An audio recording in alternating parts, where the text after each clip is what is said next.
Economy is growing faster than expected. In fact, GOP for the third quarter was revised up to 4.4% annualized, the fastest growth in about 2 years. On the jobs front, jobless claims remain historically low.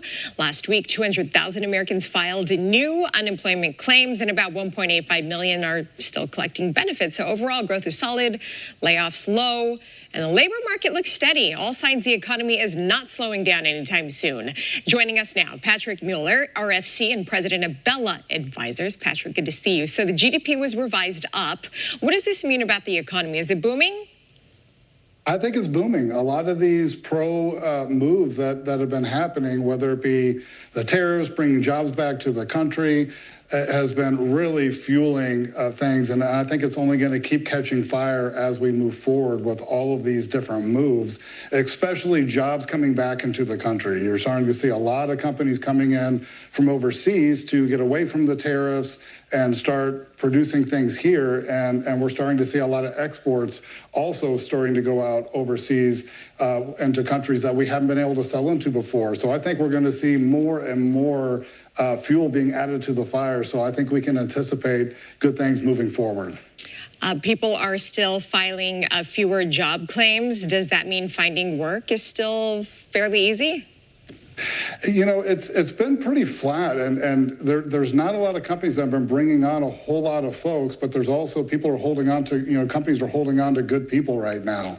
So we're not seeing a whole lot of layoffs right now, and as far as like on the hiring front, people are cautious. Companies are cautious right now as where things are heading longer term, and I think once people start feeling a lot less pressure, a lot less of this uncertainty that's been happening in the economy this last year, I think people are starting to gain traction around this administration and the changes are coming to fruition. So once people start feeling a little bit easier on what's going to happen longer term, I think you're going to see a lot more hiring. And especially, Alicia, as we start seeing companies coming back into the country and manufacturing plants being built in the country, I think we're going to start seeing a lot more jobs becoming available.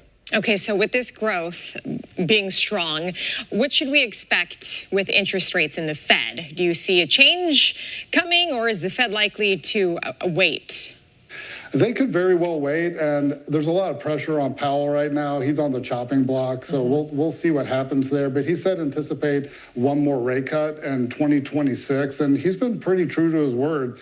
The last year and a half or so, what's been happening with rates as far as slow-rolling the rates last year, and we saw the rate drops at the end of last year, like they said, and they're saying one more in 2026. So I think we could probably anticipate that.